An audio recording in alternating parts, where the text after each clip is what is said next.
T'as pas idée du nombre de questions par jour que je reçois de personnes totalement lambda, que ce soit sur Instagram, les gens qui trouvent ma page Google ou quoi que ce soit. Si tu veux vraiment progresser, il faut déjà que tu aies une certaine expérience, il faut que tu aies un art martial quelconque.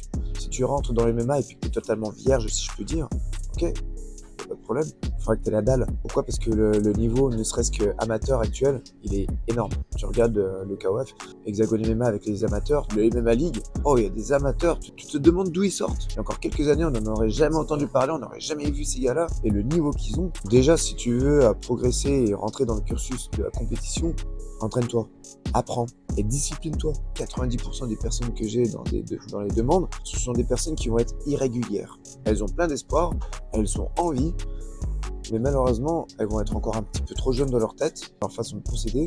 C'est un coup, je vais être avec mes potes. Non, désolé, je peux pas, je suis malade. Tu vas voir sur les réseaux, le mec, il est en train de boire un verre au coin. Enfin, des trucs du genre. C'est impossible. Tu ne peux pas faire ça. Tu es obligé de faire des concessions.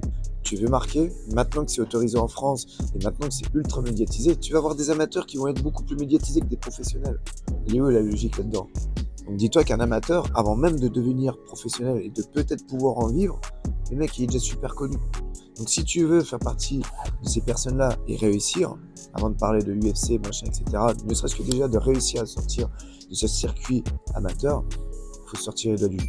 Désolé pour le gros mot. Il faut aller s'entraîner, il faut penser que à ça et aller plus loin. Tu tombes, tu te relèves. Tu t'es pris un KO, bon bah t'as fait de dos, t'attends quelques jours et tu y retournes. Tu dois apprendre de tes erreurs et toujours avancer. Si t'as une préparation physique à faire quelconque ou quoi, un entraînement, parce que t'as une échéance qui tombe, faut pas s'arrêter. Il faut travailler intelligemment, adapter en fonction des situations et continuer et toujours aller plus haut.